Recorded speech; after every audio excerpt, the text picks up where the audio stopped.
नमस्कार। आज आमे एमिति किछि सहज एवं पारंपरिक जल उपचार विषय आलोचना करिबा जहा घर को शांति एवं समृद्धि आनिबारे साहाय्य करे। भावंतु जेमिति मोर जणे बंधु को किछि दैनंदिन टिप्स देउछि। साधारण पानीर सठिक व्यवहार किपरि काम घरर परिवेश को संपूर्ण सकारात्मक करि परिबो ताहा देखिबा प्रकृतरे आश्चर्यजनक।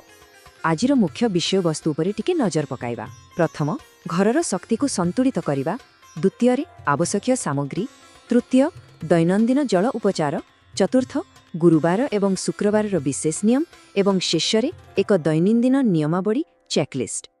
आसंतु प्रथम विषयरु आरंभ करिबा, घरर शक्ति को संतुलित करिबा।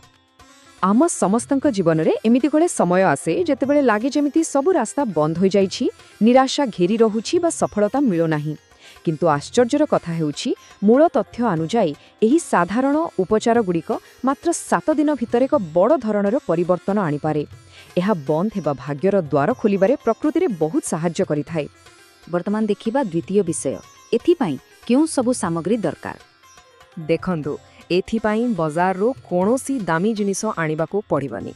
केवल गोटिए सफा काच ग्लास, टिके विशुद्ध पानी एवं चुटकिए हळदी गुंडा दरकार। एठी मोर गोटे छोटो परामर्श हेबो, एई सबु जिनिस को रोसे घरर गोटे सुविधा जगारे रखि दियंतु, जहा फलरे एहा सहजरे हाथ पाहांतारे मिली जिवो आउ आमर दैनंदिन अभ्यास रे कोनोसी बाधा आसीबनी। एबे आसंतु तृतीय विषय को जिबा, दैनिक जल उपचार। एही सरल प्रक्रियाटी प्रकृतरे रातिरु ही आरंभ होइथाय। रातिरे सोइबा पूर्वरु गोटे काच ग्लास रे पानी भर्ती करी ताकू रोसेई घरे बेस जत्नर सह घोड़ाई रखिबाकू हेबो। तापरे सकाळु उठिबा मात्रे सर्वप्रथमे सेही पानी को नेई आम घरर मुख्य द्वार बा मेन गेट पाखरे छिंचिबाकू पड़िबो एवं तार ठीक किछि मिनिट परे सेही स्थान को भल भाबरे सफा करि देबे। बास एतिकी ही करिवार अछि। एबे मनरे प्रश्न आसुथिबो, एमिति काहेकि करिबा? मूल लेखा अनुजाई एहा केवल टिके पानी छिंची देबा कथा नुहे। एहा हेउछि एक दैनंदिन शुद्धिकरण प्रक्रिया।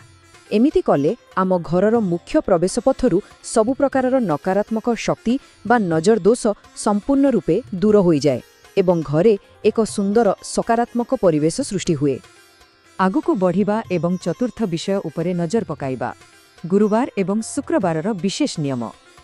आमे तो जानिले जे बाकी सबु दिन केवल साधारण पानी छिंचिबार अछि, किंतु गुरुवार एवं शुक्रवार सकाळे एही नियमरे टिकिए परिवर्तन करिबाकू पड़िबो। एही 2 दिन सेही काच ग्लास पानी रे चुटकिए हळदी मिसाई देबे आउ ताकू नै विशेष करी आम घरर दुआर बंध बा थ्रेशहोल्ड उपरे छिंचिबाकू हेबो। एबे प्रश्न आसे, एही हळदी पानी काहेकि? विश्वास रहिछि जे एही विशेष हळदी उपचार द्वारा आम जीवनरु अनेक कष्ट दूर होइथाय एवं घरकू धन और समृद्धिर आगमन हुए। यह एते शक्तिशाली जे आमर भाग्य संपूर्ण रूपरे एक अनुकूल दिककू गति करिबो बोली कुहा जाय। भावंतु तो गोटे छोटिया अभ्यास आम पई केते बड़ सौभाग्य आनी पारे। एहा सतेरे अद्भुत। एबे आसंतु आमर शेष एवं पंचम विषय को, दैनंदिन नियमावली चेकलिस्ट। जदियो एही संपूर्ण प्रक्रिया को मने रखिबा बहुत सहज, तथापि आसंतु थरे रिवाइज करिनेबा। संध्या बा राति समय रे रोसे घरे पानी ग्लास घोड़ाई रखिदेबे। प्रतिदिन सकाळे सेही पानी को नहीं मुख्य द्वारे रे छिंचिबे एवं ताकू सफा करिबे। आउ केवल गुरुवार और शुक्रवार सकाळे सेही पानी रे टिके हळदी मिसाई द्वार बंधरे छिंचिबे। एहाकू निजर दैनंदिन जीवन रे शामिल करिबा सत्तरे केते सरल नुहे कि? मने रखंतु, एहा केवल कोनोसी यांत्रिक नियम नुहे, बरं निज घर प्रति थिबा एक सुंदर और सकारात्मक भावना। तेबे गोटिए प्रश्न सहित आजिरो एही आलोचना को शेष करिबा। आसंता काली सकाळे जेतेबेले आम घरर द्वारबंधरे एही नूतन अभ्यास अनुजाई हळदी पानी छिंचा जिवो, सेही शांत सकाळ समयरे मनरे केउ सकारात्मक एवं शुभ लक्ष्य गुड़िकू आमे रखि पारिबा। टिके भावंतु एवं निजर नुआ दिनकू आरंभ करंतु।